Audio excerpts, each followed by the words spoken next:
வணக்கம் டிஜிட்டல் சவுக்கு நேயர்களே. இன்னைக்கு ஒரு பிரேக்கிங் நியூஸை பற்றி தான் பார்க்க போகிறோம். பிரேக்கிங் நியூஸை பார்க்கறதுக்கு முன்னாடி நம்ம சேனலை சப்ஸ்கிரைப் பண்ணுங்க, லைக் பண்ணுங்க, ஷேர் பண்ணுங்க மக்களே. அந்த பிரேக்கிங் நியூஸ் என்ன அப்படின்னா, நம்ம பால்வளத்துறை அமைச்சர் மனோ தங்கராஜ் தொகுதி இந்த தடவை அவுட்டு.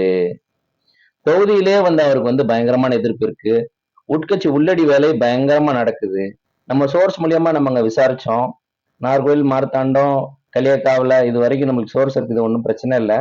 அங்க விசாரிச்சப்போ மனோ தங்கராஜ் மேல இந்த தடவை பயங்கரமான அதிருப்தி இருக்கு தொகுதியில. நின்றா கண்டிப்பா தோத்துருவாரு.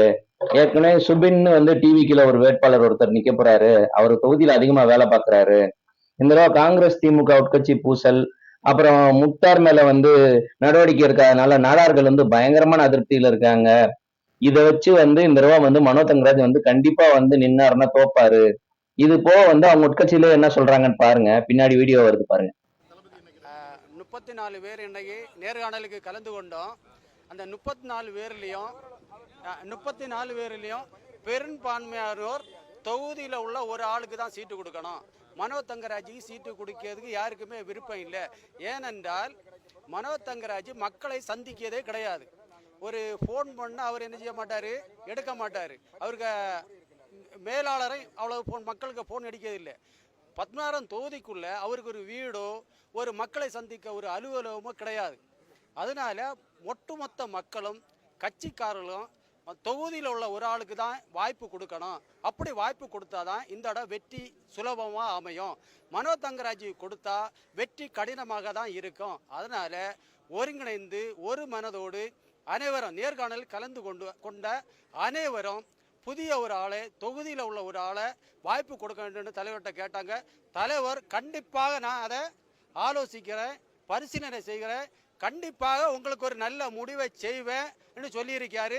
நாங்கள் தலைவரையும் சின்னவரையும் முழு மனதாக நம்பி எங்கள் தொகுதிக்கு 14 தொகுதிக்கு உட்பட்ட ஒரு ஆளுக்கு வாய்ப்பளித்து தொகுதியில் 50,000க்கு அதிகமான வாக்குகள் வித்தியாசத்தில் வெற்றி பெற செய்வார்கள் என்பதை நாங்கள் தலைமை முழு மனதோடு நம்பிக்கையோடு ஒரு புதிய ஆளுக்கு வாய்ப்பு கொடுப்பார்கள் என்று விசுவாசத்தோடு இருக்கிறோம். அவர் கட்சிக்காரர்களை ஒருங்கிணைத்து செல்வதில்லை. மக்களுக்கும் கட்சிக்காரர்களுக்கும் எந்த ஒரு காரியமும் செய்வதில்லை. மக்கள் அவரை அணுக முடியாது. ஒரு அலுவலகம் அவர் மக்களை சந்திக்க 16 தொகுதியில் எந்த ஒரு வீடோ ஒரு அலுவலகமோ அவருக்கு கிடையாது. ஆனால் ஒரு கட்சி அலுவலகம்னு ஒரு சின்ன ஒரு குடிசை வச்சிருக்காரு. அதுக்கு முன்ன என்ன இருக்குன்னா, மனோ தங்கராஜிக்கு மகனும் மனோ தங்கராஜிக்கு அத்தானும் சேர்ந்து ஒரு எலைட் பார் நடத்தியாங்க. அந்த பார் தான் அந்த அலுவலகத்துக்கு முன்னால இருக்கு. அந்த பார் எலைட் பார் தான் எங்க இருக்கு, அந்த ஆபீஸுக்கு முன்னால இருக்கு. மக்களை சந்திக்க ஒரு வீடோ ஒரு அலுவலகமோ அந்த தொகுதிக்குள்ள இல்லை. அதனால அந்த தொகுதிக்குள்ள உள்ள ஒரு ஆளுக்கு வாய்ப்பு கொடுத்தா மக்கள் எளிமையாக அந்த நபரை சந்திக்கவும் அந்த நபர் செயல்படவும் வசதியாக இருக்கும். திமுக வளர்ச்சியின் பாதையில் செல்லும். இவர்னால திமுக தொண்டர்களும் மக்களும் கவலையாக காணப்படுகிறார்கள். யாரையும் அரவணைத்து செல்வதில்லை, தொகுதிக்குள்ள யாரையும் கண்டுகளியதில்லை, கட்சிக்காரர்களுக்கு எந்த ஒரு முன்னுரிமையும் கொடுப்பதில்லை, எந்த ஒரு கட்சிக்காரர்களையும் அரவணைத்து செல்வதே இல்லை. நான் முன்னாள் திருவட்டார் ஒன்றிய ஒருங்கிணைந்த ஒன்றிய துணை செயலாளர். பேரு கலைகிரி. திமுக திருவட்டார் ஒன்றிய துணை செயலாளர், முன்னாள் துணை செயலாளர் ஒருங்கிணைந்த ஒன்றிய.